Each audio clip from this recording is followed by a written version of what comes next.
Black's Law, 6th edition. Pronunciations, autograph, one's handwriting, written with one's own hand. Okay, and then here, right to it. That's nice and handy, right? Signature, the act of putting one's name at the end of an instrument to attest its validity. The name thus written. A signature may be written by hand, printed, stamped, typewritten, engraved, photographed, or cut from one instrument and attached to another. And a signature lithographed on an instrument by a party is sufficient for the purpose of signing it, it being immaterial with what kind of instrument a signature is made.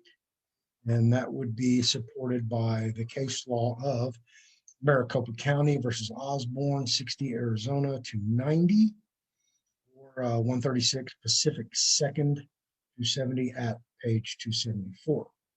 And whatever mark, symbol, or device one may choose to employ as representative of himself is sufficient. Now, did y'all catch that?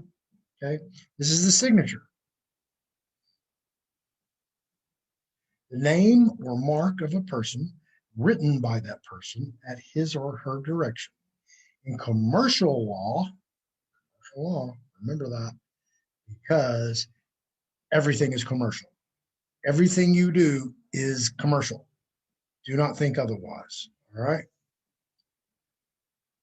Okay.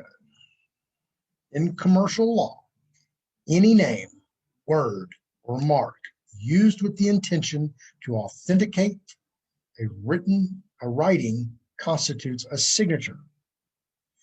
That would be Uniform Commercial Code sections 1-201 at 39. That's not page 39. That would be subsection 39.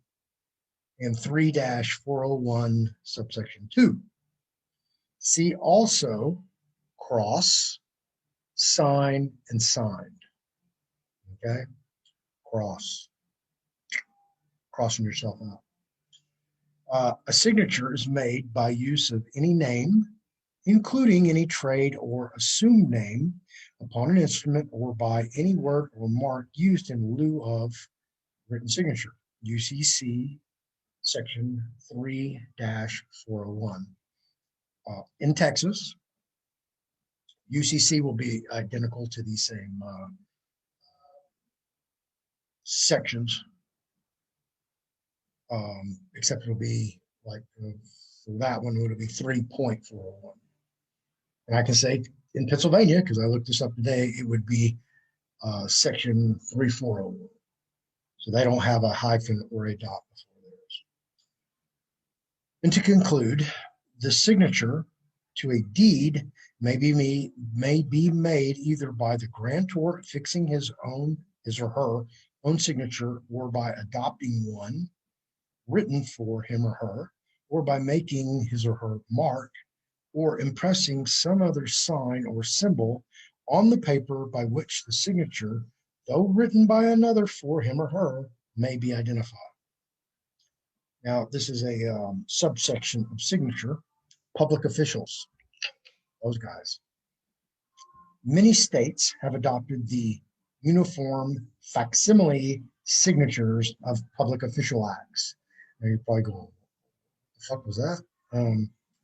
The Uniform Facsimile Signatures of Public Officials Act, okay, in Texas, I know Texas law. Basically, that started because back in the late 70s or early 80s, the forepersons of the grand juries of the Harris County court system were using rubber stamps to endorse true bills and no bills, which are indictments.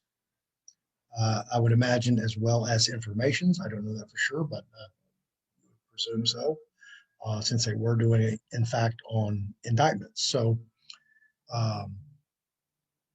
those weren't caught at the trial court level, but were caught later on appeal or in a post conviction. That, hey, I don't have an actual wedding signature here. I have a rubber stamp signature. So it was challenged in the Court of Criminal Appeals. I don't remember the case citing. I used to know it, um, as well as the Texas Supreme Court. That's the Superior Court here in Texas. Uh, Both have held that a facsimile signature is just as lawful as a wedding signature. So that's where, I'm not going to say that's where that came from.